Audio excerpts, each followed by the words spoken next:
40 साल में कैंसर हाँ। कैसे बदला है? तो 1990 में जो फिगर्स आए थे, करीब करीब 30,000 कैंसर के मरीज हर साल नए पाए जाते थे all over the country, India का। आज 2026 में कम से कम 2.5 लाख पेशेंट्स कैंसर के दिखते हैं हर साल। इसका मतलब कितना परसेंट इंक्रीज हो गया? ऑलमोस्ट 500%। बाप 500% increase in the incidence of cancer. सब टोबैको खाने वाले को, 100% खाने वालों को कैंसर नहीं होता है, बट जिनको कैंसर हुआ है, टोबैको रिलेटेड कैंसर, उसमें से 90% को हिस्ट्री देते हैं टोबैको की खाने की। 10 साल, 20 साल, 40 साल, 50 साल बाद या। क्या रहेगा कैंसर का अस्तित्व? क्या हम पूरी तरह से हरा देंगे? So 60-70% cancers are preventable, which are tobacco related, environment related, obesity, diet. अगर इस पे हम कंट्रोल करें तो 60-70% cancers eradicate हो जाएंगे।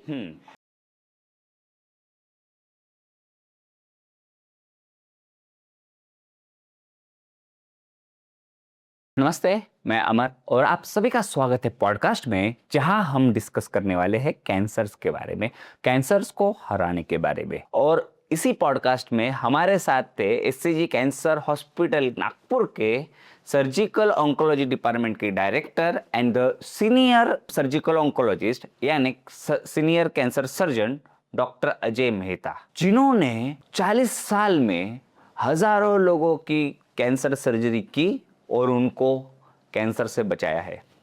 उनसे हमने चर्चा की, डिस्कस किया कि 40 साल में कैंसर ने अपना रूप स्वरूप कैसे बदला है।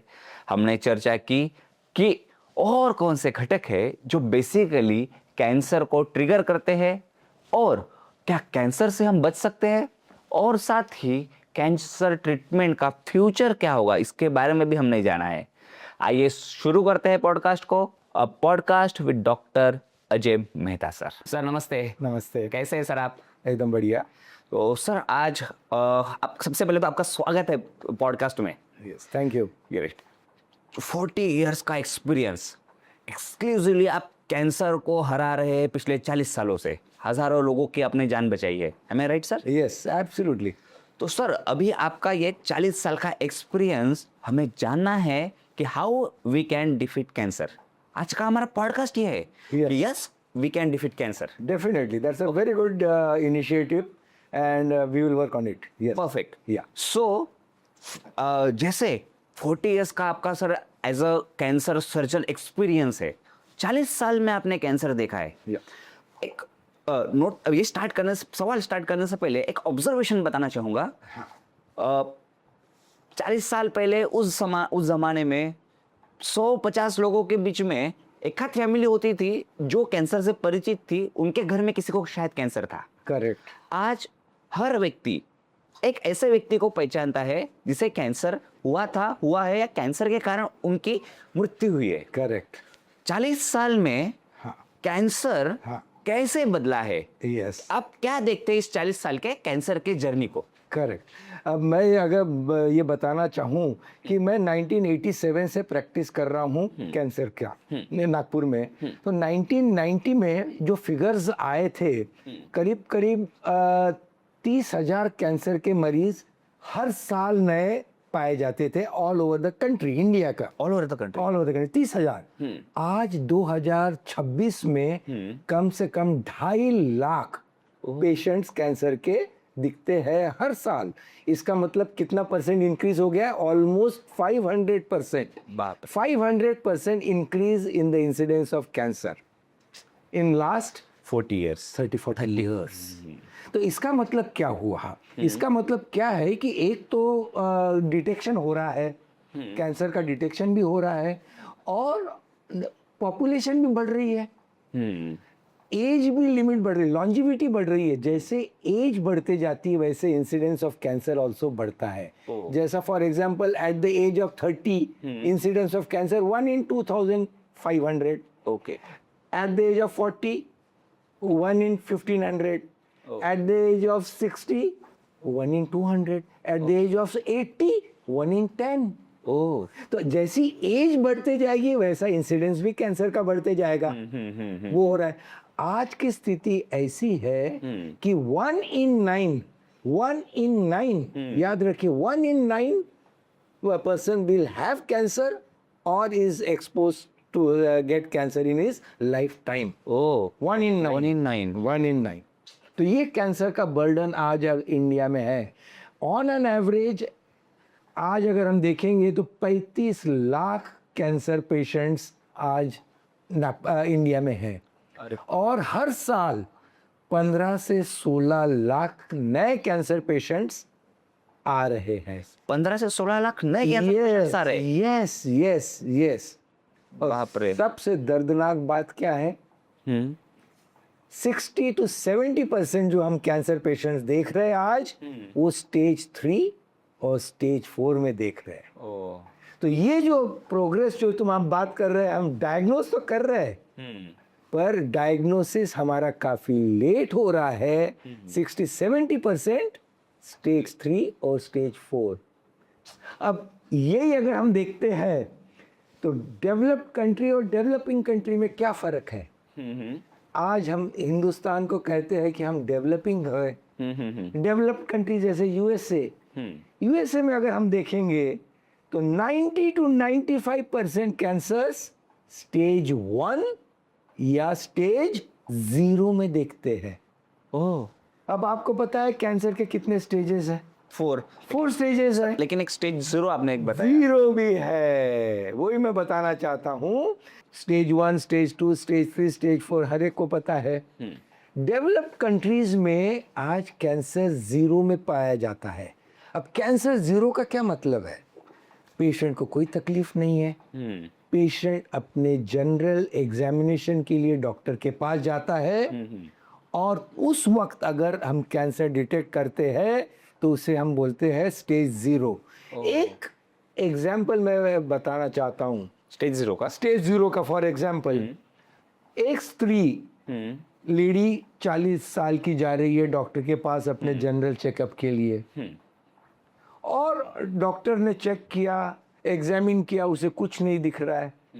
पर पेशेंट ने मैमोग्राफी एडवाइस किया है डॉक्टर ने. और मैमोग्राफी एक टेस्ट है जिसमें ब्रेस्ट की एग्जामिनेशन होती है थ्रू मशीन. कंप्रेस करके उसके फिल्म्स निकालते मैमोग्राम. और वो मैमोग्राम में हम कैंसर डिटेक्ट करते हैं. कैल्सिफिकेशन यानी इतना छोटा तिनका. अच्छा. तिनका जो हाथ को नहीं लगेगा. सेल्फ ब्रेस्ट एग्जामिनेशन में नहीं लगेगा. कोई डॉक्टर भी देखेगा तो भी नहीं लगेगा. और वो मैमोग्राफी से हम डिटेक्ट करते हैं जिसे हम कहते हैं स्टेज 0. और ये अगर डायग्नोज हो जाता है इसका सक्सेस 95 to 100%. क्या? तो आज आप समझ सकते हो मैंने क्या बताया. डेवलप्ड कंट्री में आज भी 90% कैंसर स्टेज 0 या 1 में. ऐसा क्यों है सर? फिर वहाँ पे इतने जल्दी वो कैंसर को कैसे डिटेक्ट कर लेते हैं? करेक्ट. अब इसमें दोनों बातों से एक हाथ से तो ताली नहीं बजती. हम तो डॉक्टर कब डिटेक्ट करेगा? जब पेशेंट आएगा. हाँ. पेशेंट कब आएगा? जब पेशेंट में अवेयरनेस है. ओ. तो लैक ऑफ अवेयरनेस. तो मैं तो इसमें ब्लेम करूंगा अपना पूरा सिस्टम को ब्लेम करता हूँ. एक तो अवेयरनेस एजुकेशन की वजह से नहीं है और कहाँ तो भी हम कम पढ़ रहे हैं अवेयरनेस में. कैंसर अवेयरनेस क्रिएट करने में या any disease for that matter. आज ब्लड प्रेशर भी हम बहुत बार हम देखते हैं कि पेशेंट को लकवा लग जाता है तब डायग्नोज होता है. अरे उसे तो ब्लड प्रेशर भी है, उसे तो डायबिटीज भी है. तो awareness of the person of the patient towards diagnosis और उनसे क्या होना है तो वो अवेयरनेस. और फिर रिसोर्सेस. आज डेवलप्ड कंट्री में resources are available in plenty. Sir मैं इंडिया के कॉन्टेक्स्ट में एक बताना चाहूँगा. हमारी ना सहन करने की क्षमता बहुत है. करेक्ट. हमको छोटी भी कोई जख्म होती है, छोटा कुछ प्रॉब्लम आता है, हम उसको सहन करते रहते हैं. इसके कारण शायद हम डॉक्टर के पास लेट पहुंचते हैं. क्या ये भी एक कारण आपने ऑब्जर्व किया है सर? बहुत बहुत इम्पोर्टेंट आपने बताया. अब मैं एक छोटा बताता हूँ आपको एक किस्सा. एक लेडी के ब्रेस्ट में गठान थी. उसने अपने हस्बैंड को बताई कि अरे मेरे ब्रेस्ट में गठान है, अपन टेस्ट करने जाएंगे, तो हस्बैंड क्या बोलता है, अपने बेटी की शादी 2 महीने के बाद है, अभी मत करेंगे। ओ तो आप सोच सकते प्रायोरिटीज। अब अगर ये हम कहीं देखते नहीं दूसरे कंट्रीज में, डेवलप्ड कंट्रीज में, क्योंकि उन्हें अपना हक मालूम है। अब ये बेचारी अपने फैमिली के इसके कारण, जैसा आपने बताया, सहन कर लेती है। तो अभी वो 2 महीने सहन करना, इससे उसको क्या भुगतान करना पड़ेगा? यस, स्टेज 0 का स्टेज 1 हो सकता है, स्टेज 1 का स्टेज 2 हो सकता है, स्टेज 2 का स्टेज 3 हो सकता है। अब कैंसर क्या है? एग्जैक्टली कैंसर क्या चीज है? कैंसर इज नथिंग बट पेशियां जो अपने खुद में रहती है, पेशियां, सेल्स, रैपिड अनियंत्रित मल्टीप्लिकेशन ऑफ सेल्स से ट्यूमर बनता है। एक कैंसर की पेशी नॉर्मल पेशी, नॉर्मल पेशी 24 घंटे में 10 लाख हो सकती है, 15 लाख हो सकती है, 20 लाख हो सकती है, right? Rapid multiplication of cells, वो मल्टीप्लाई, उसके ऊपर का नियंत्रण जो होता है वो निकल गया। अब जिसे हम कहते हैं P53 क्रोमोसोम, ट्यूमर सप्रेसर को क्रोमोसोम रहता है, वो अगर एब्सेंट है तो वो नियंत्रण नहीं करेगा, तो रैपिडली सेल्स मल्टीप्लाई होते जाएगी, उसका ट्यूमर बन जाएगा। सर थोड़ा पीछे आपको इसी आप जो आंसर दिया उसमें पीछे लेकर आना चाहूंगा। एक मैकेनिज्म समझना है कि जैसे हम हमारे शरीर में रोज लाखों पेशियां सेल्स मरते हैं और उतने ही उससे ज्यादा पेशियां फिर से आती है, ठीक है? एक प्रोसेस चल रही है। यस। अभी कैंसर जो आपने कहा, क्या ये सही, मैं जो बोल रहा हूँ वो सही है, मुझे सही समझा ये आप बताइए, ठीक है?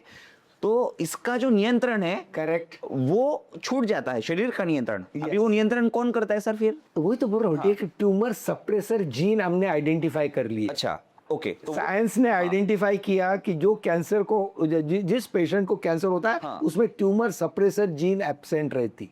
और there are certain cancers which are not dependent on that, or they are caused because of some mutations, जैसे कार्सिनोजेंस बोलते हैं। अब कार्सिनोजेन का सबसे इंपॉर्टेंट उदाहरण क्या हो सकता है? टोबैको, ओके, तंबाकू।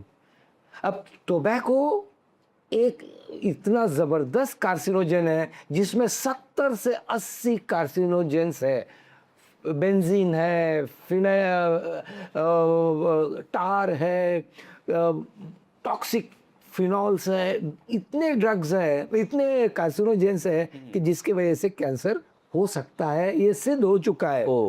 60 से 70% cancers tobacco, either you take गुटखे के फॉर्म में, या टोबैको यू स्मोक, और नस जो लेते हैं वो भी है।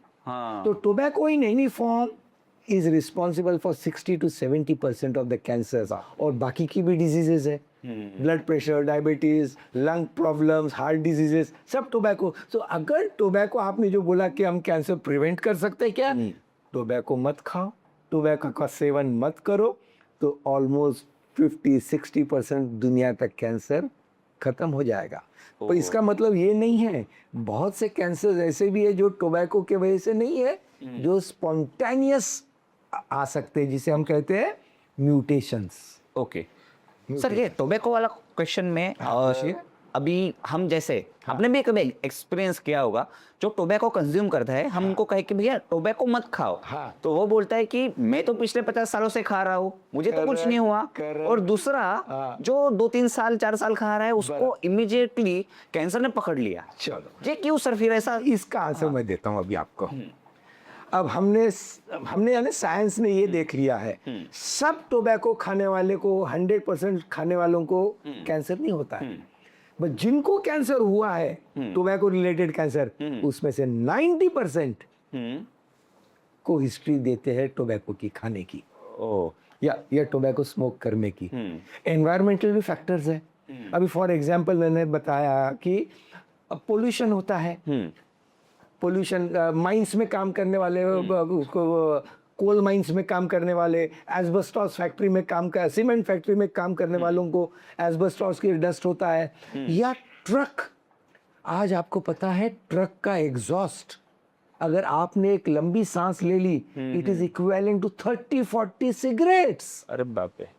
और एक पैकेट अगर सिगरेट आप पीते हो तो आपकी आयु 20 से 25 मिनट से कम होने वाली है। और उसमें ये एडेड एनवायरमेंटल फैक्टर आ गया। तो एक factor is not responsible for cancer, it is multi factorial. बराबर। जैसा टोबैको हो गया, आपने क्या कहा कि एक आदमी 25 साल से टोबैको खाता तो कुछ नहीं हुआ। लकी है, वो तो लकी है। पर जितने 100 पेशेंट्स अगर मैं देखता हूँ टोबैको रिलेटेड ओरल कैंसर, 90-95% लोग हिस्ट्री देते हैं टोबैको खाने की। आप समझ रहे हो, बहुत गंभीर है। लगता है इजी, बट हमेशा अपने को लगता है कि मुझे तो नहीं होने वाला, आगे वाले को होगा या मेरे दुश्मन को होगा। तो इसमें से कोई बचता नहीं।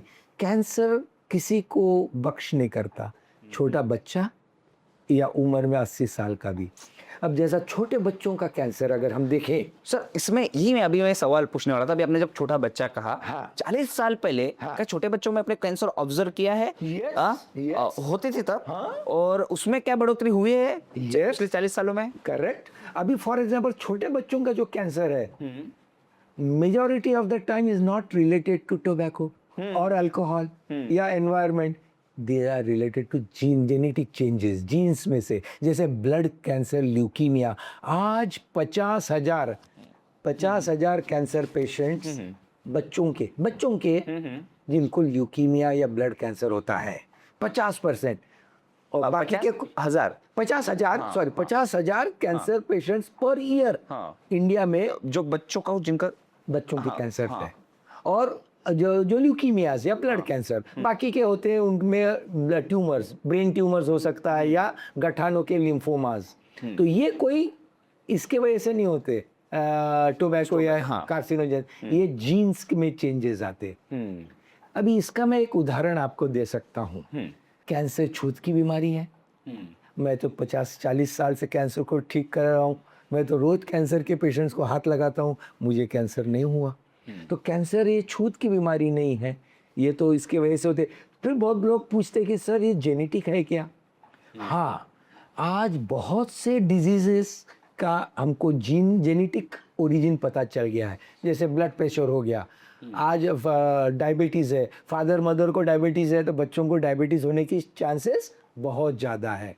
अब ब्रेस्ट कैंसर में हमने आइडेंटिफाई किया है BRCA1, BRCA2 breast cancer gene. आज अगर माँ को ब्रेस्ट कैंसर है और उसको BRCA1 पॉजिटिव है और उसे 2 लड़कियां हैं, ठीक है, और उसने एक लड़की को वो अपनी जीन दे दी। अब बच्चों में कहाँ से जीन आएंगे? आधे जीन माँ के साइड से आएंगे, आधे फादर के साइड से आएंगे। और माँ ने अपने BRCA जीन, ब्रेस्ट कैंसर का जीन उसको हुआ है और उसने अपने एक लड़की को पहले दे दिया। कब? बचपन में, जब वो पैदा हुई। ठीक है। अब वो लड़की को उसके लाइफ टाइम में ब्रेस्ट कैंसर होने की शक्यता कितनी है?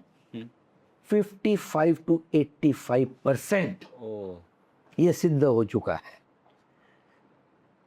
जैसा एंजेलिना जोली इफेक्ट कहते हैं। Angelina Jolie was a film star, उसकी माँ को ब्रेस्ट कैंसर हुआ था और बाद में उन्होंने टेस्ट किया तो उससे भी पता चला कि उसको भी वही जीन है। तो इसको हम बोलते हैं एंजेलिना जोली। और जो दूसरी लड़की है जिसमें ये ट्रांसमिट नहीं किया माँ ने, तो उसको कितना परसेंटेज चांस होने का breast cancer? 10%, just like common public. तो ये है आज साइंस का प्रोग्रेस जो हो रहा है, जिसके वजह से हमको बहुत से कॉजेस पता चल रहे हैं कैंसर के। सर जैसे आपने बताया tobacco is one of the cause carcinogen. Yes. उसके बाद जेनेटिकली भी ट्रांसफर, जेनेटिक म्यूटेशन की वजह से हो सकता है। ठीक है। और फिर जीन ट्रांसफर भी होते हैं from family member to family member. Correct. ये मतलब मदर फादर से बच्चों को हो रहे। इसके अलावा और कौन से प्रोमिनेंट कारण आपने देखे हैं कैंसर होने के? करेक्ट। अभी फॉर एग्जांपल एनवायरमेंटल फैक्टर्स मैंने बता दिया हूँ। हाँ।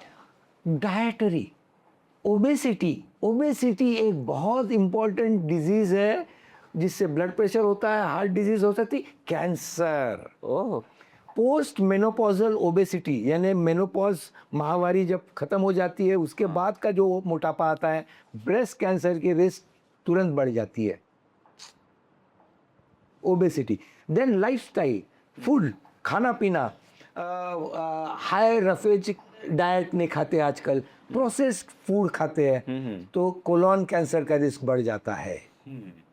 तो बहुत से डाइटरी फैक्टर्स भी रहते हैं। जैसे तो मैंने जीन्स के बाद में के बारे में तो बता ही दिया आपको, वो भी एक कॉज रहता है।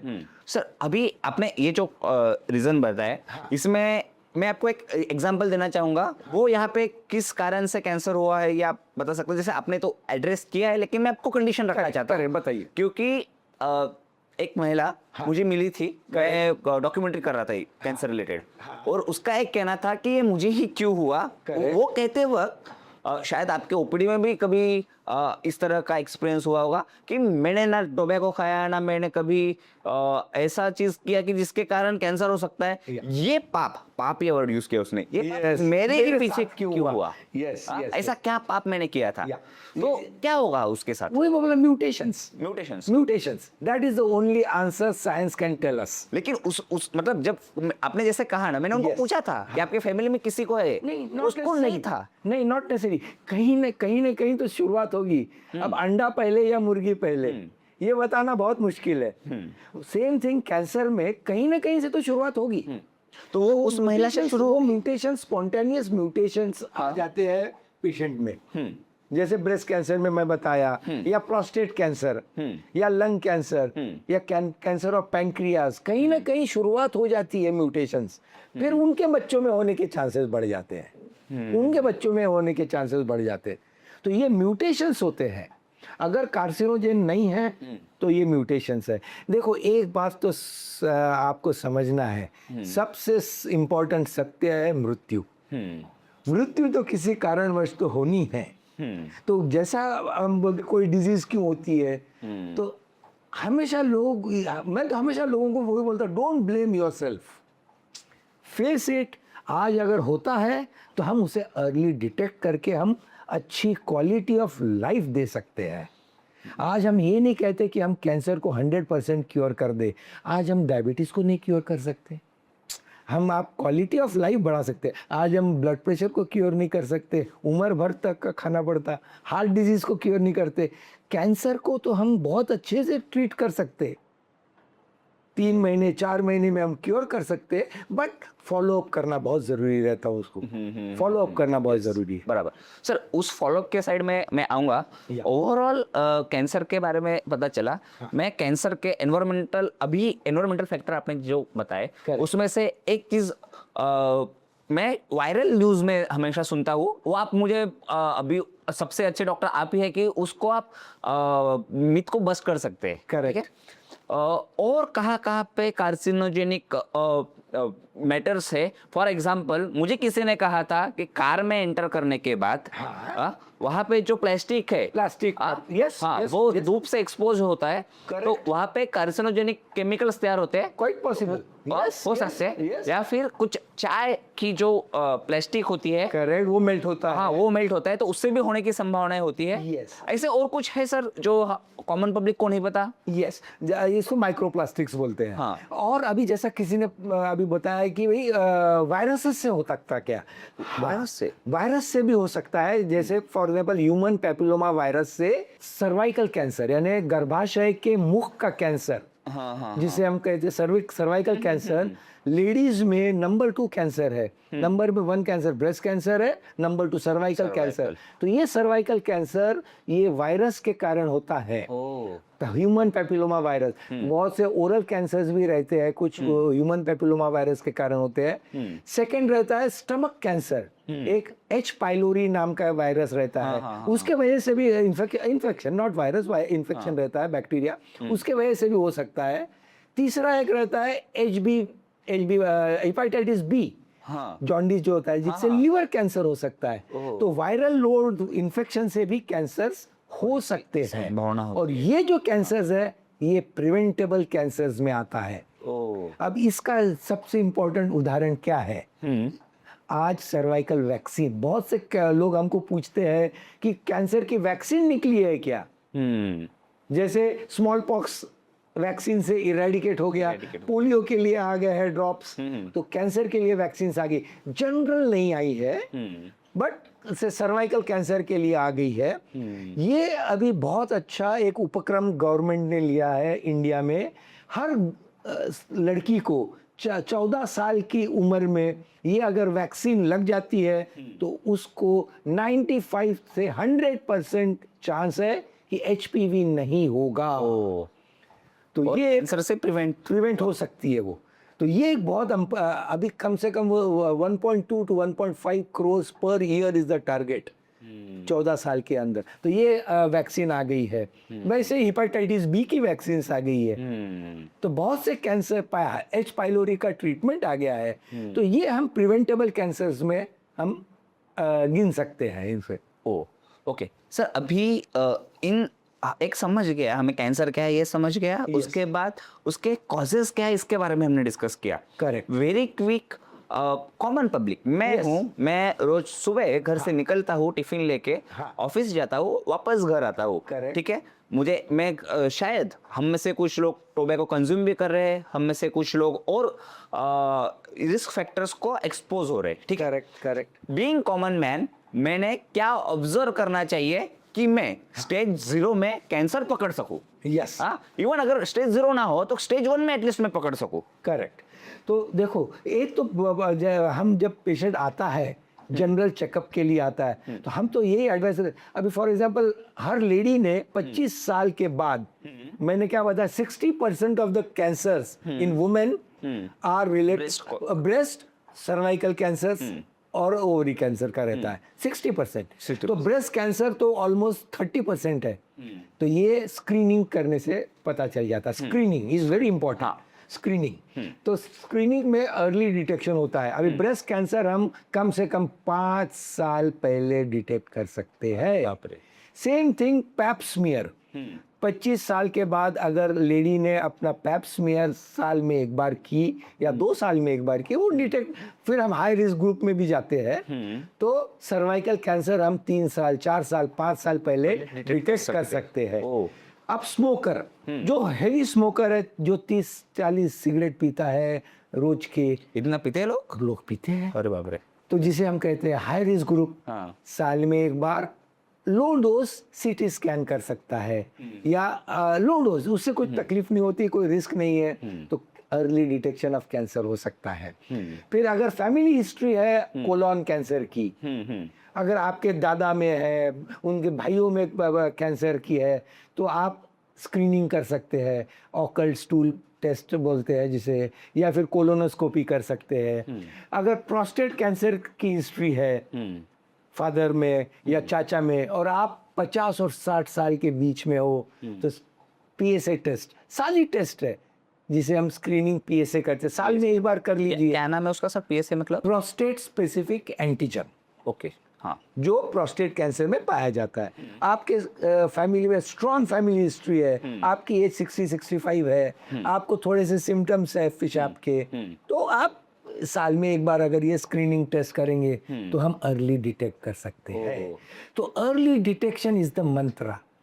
ओके सर, लेकिन अभी अर्ली डिटेक्शन हो गया, ठीक है, तो इवन स्टेज 0 में हम आ गए, आपके पास स्टेज 1 में आ गए, तो अभी ट्रीटमेंट ऑप्शन क्या हो गया हमारे लिए कि हम बिल्कुल अभी कैंसर फ्री लाइफ जी पाए आगे? यस, बहुत अच्छा क्वेश्चन पूछा आपने। जैसा मैंने पहले ही बताया, स्टेज 0 स्टेज 1 में तो बहुत क्योर के चांसेस है।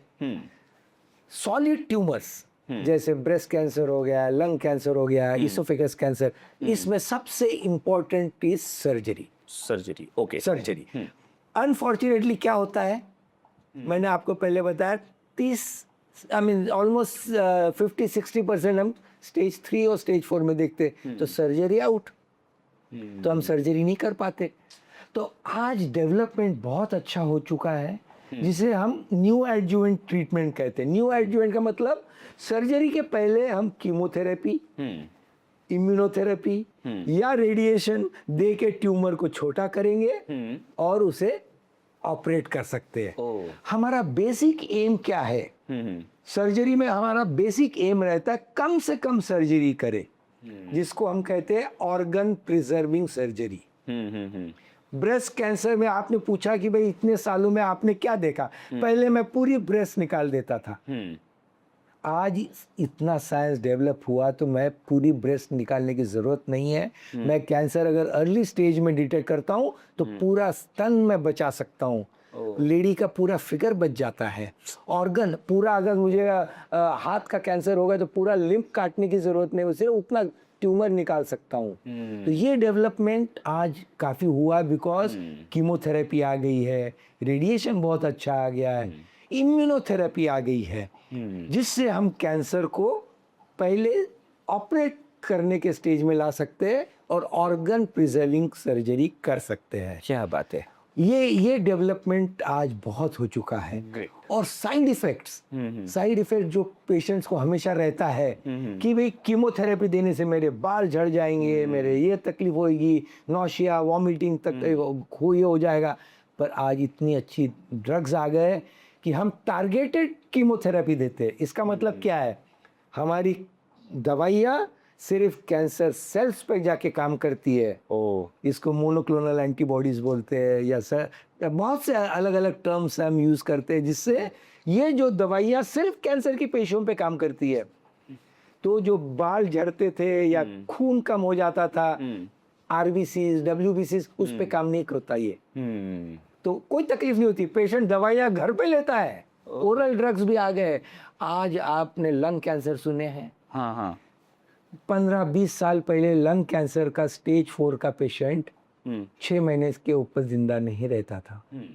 आज लंग कैंसर में 13 लाइन्स ऑफ ड्रग्स अवेलेबल है। इसका मतलब क्या है? आज स्टेज 4 का भी लंग कैंसर आ जाता है तो हो सकता है वो 12 साल, 13 साल, 15 साल जी सकता है।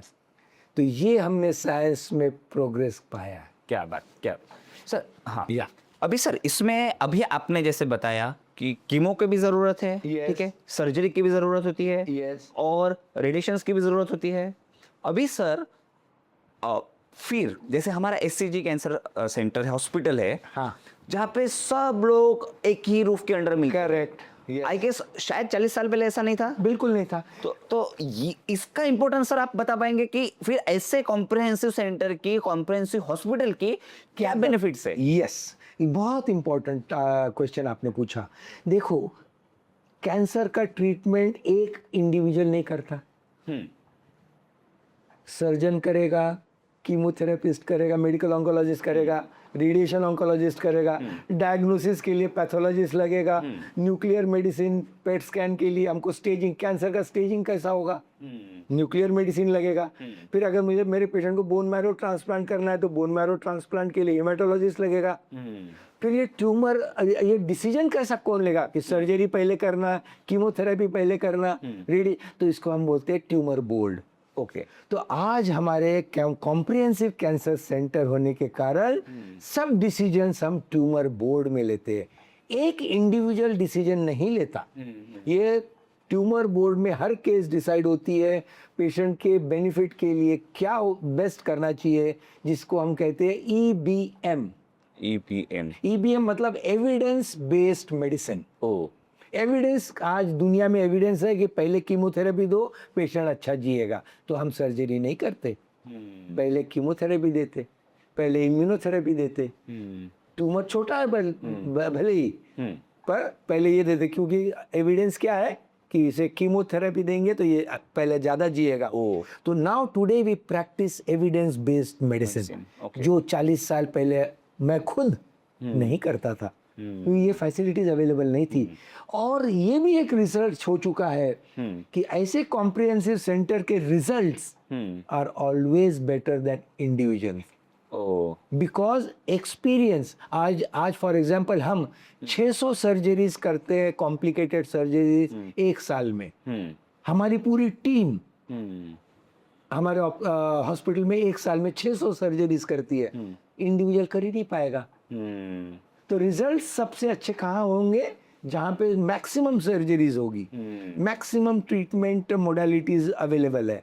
तो all under one roof comprehensive cancer treatment best रहेगी सेंटर्स में। मतलब सर एससीजी में जब कोई पेशेंट आएगा अपना कैंसर का इलाज करवाने के लिए, तो वो बाहर जाते वक्त उसको और कहीं बीच में जाने की जरूरत नहीं, एससीजी से घर, घर से एससीजी, एससीजी से घर, ये पॉसिबल हो पाएगा? ऑब्वियसली होगा ही। और एक इम्पोर्टेंट मैं फैक्टर इसमें जोड़ना चाहता हूँ। हाँ what about counselling, what about psychotherapy? Sir ये बहुत इम्पोर्टेंट है, ये बहुत इम्पोर्टेंट है। आज कॉम्प्रिहेंसिव कैंसर सेंटर जैसा हमारा है, we have a very good counsellors.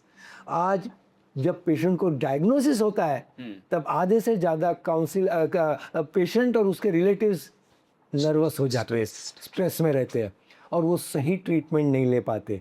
और मैं ये एक बताना चाहता हूँ, अगर पेशेंट का काउंसलिंग अच्छा होता है तो वो ट्रीटमेंट सही लेगा और फिर रिजल्ट्स भी बहुत अच्छे आते हैं। तो we have a very good psycho oncology department which was established right from day one.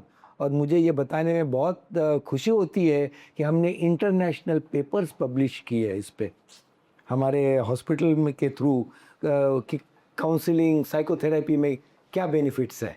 क्या बात है, क्या बात है। तो this is what we call it the holistic treatment, holistic treatment. Great sir. अभी एक इस काउंसलिंग से रिलेटेड इस सवाल था, एक दिल बेचारा करके एक मूवी थी, हम सुशांत सिंह राजपूत, आपको पता है? हाँ, Yes. आपने देखी है सर वो मूवी? देखिए हाँ, तो उसमें सर वो उनके जो ट्रीटिंग डॉक्टर्स थे वो एक रूम में सबको लेक्चर दे रहे और काउंसिल कर रहे, करेक्ट, और वो अपने pleasant experiences about cancer share कर रहे। तो सर ऐसा भी सिनेरियो हम देखते हैं या हम जब ये कैंसर के लेक्चर्स लेते हैं उसमें लाइव रोल्स भी करते हैं जिसमें cancer patients themselves they come and talk.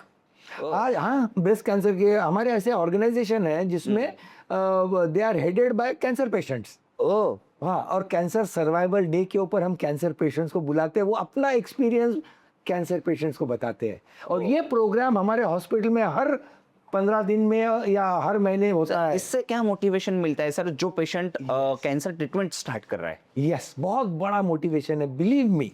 आज अगर मैं बताऊं और मेरे पास खड़ा हुआ एक कैंसर का पेशेंट खुद का बताएगा कि मैंने कीमोथेरेपी ली है, देखिए मेरे सब बाल वापस आ गए, इससे ज़्यादा और कोई बड़ा कॉम्प्लीमेंट नहीं है ट्रीटमेंट को।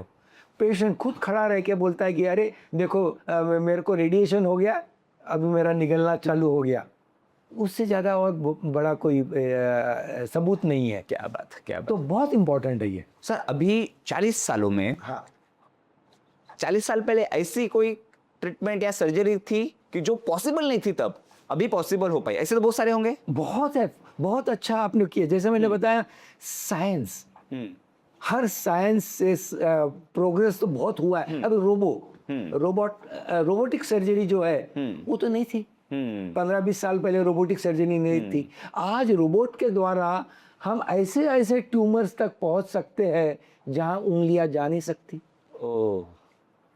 और प्रिसिशन जो है, जो अपने हाथ वहां तक पहुंच नहीं सकते, रोबोट के जो फिंगर्स है हाथ से ज्यादा माइन्यूट है। वो रोबोट की जो मशीनरी है, जो इक्विपमेंट है, वो ऐसी जगह पे पहुंचते जहां पे उंगलियां नहीं पहुंचती है और हम बैठे बैठे कर सकते हैं। आज रोबोट, मैं एक एग्जांपल दूंगा। हमारा एक पेशेंट रेडिएशन के लिए टेबल पे था और हमारा रेडिएशन ऑन्कोलॉजिस्ट यूएसए में मीटिंग अरेंज कर रहा था, अटेंड कर रहा था, और पेशेंट नागपुर में हमारे ऑपरेशन टेबल पे था, रेडिएशन के टेबल पे काउच पे था। उसने वहां से क्लाउड के द्वारा ट्रीट किया पेशेंट। तो दैट इज थ्रू क्लाउड। क्या बात। तो इवन टेली सर्जरी जिसको हम कहते हैं, दैट इज पॉसिबल। तो ये एडवांसमेंट जो है ये बहुत हो चुका है और इससे फायदा विन विन सिचुएशन सबको है। डॉक्टर को भी खुद बेस्ट जो है रोबोटिक इसमें, जो जहाँ फॉर एग्जांपल यूएस का डॉक्टर और नागपुर में हमारे हॉस्पिटल में बैठा हुआ डॉक्टर, अगर कोई डिफिकल्टी में आ गया तो वो वहाँ से ऑपरेट कर सकता है, वहाँ से भी ऑपरेट कर सकता है वो। जबकि टेबल यहीं पे है। तो ये रोबोटिक 20 साल पहले तो 30 साल पहले जब चांद पे भी तो गया है ना, ह्यूमन बीइंग तो गए थे, तो यहाँ से तो ऑपरेट किए थे अपन ने वो लूना कॉर्ड जो मोटर थी, तो व्हाई नॉट सर्जरी। तो ये डेवलपमेंट प्रोग्रेस आज जो साइंस में हुआ है, दैट इज अ बून। तो इससे सर्वाइवल बहुत इम्प्रूव हो जाता है। और सर आप इसके फ्यूचर को कैसे देखते हैं? 10 साल, 20 साल, 40 साल, 50 साल बाद या। क्या रहेगा कैंसर का अस्तित्व? क्या हम पूरी तरह से हरा देंगे? मैं तो ये कहता हूँ, जैसा अगर कैंसर जो treatable, preventable, 60 to 70% cancer are preventable. ये मैं आज सबको बताना चाहता हूँ कि 60-70% cancers are preventable, which are tobacco related, environment related, obesity, diet. अगर इस पे हम कंट्रोल करें तो 60 to 70% कैंसर्स इरेडिकेट हो जाएंगे। बचे हुए जो कैंसर्स है उसके लिए मैंने एक ही मंत्र मैं आप बताऊंगा, अर्ली डिटेक्शन। ठीक है, हम क्योर नहीं कर पाएंगे, हम कैंसर को कंट्रोल में रखेंगे। आपकी लाइफ एक्सपेक्टेंसी हम आपकी 80-90 साल तक ले जाएंगे, इससे ज़्यादा क्या चाहिए। सो क्वालिटी ऑफ लाइफ की गारंटी साइंस ले सकता है।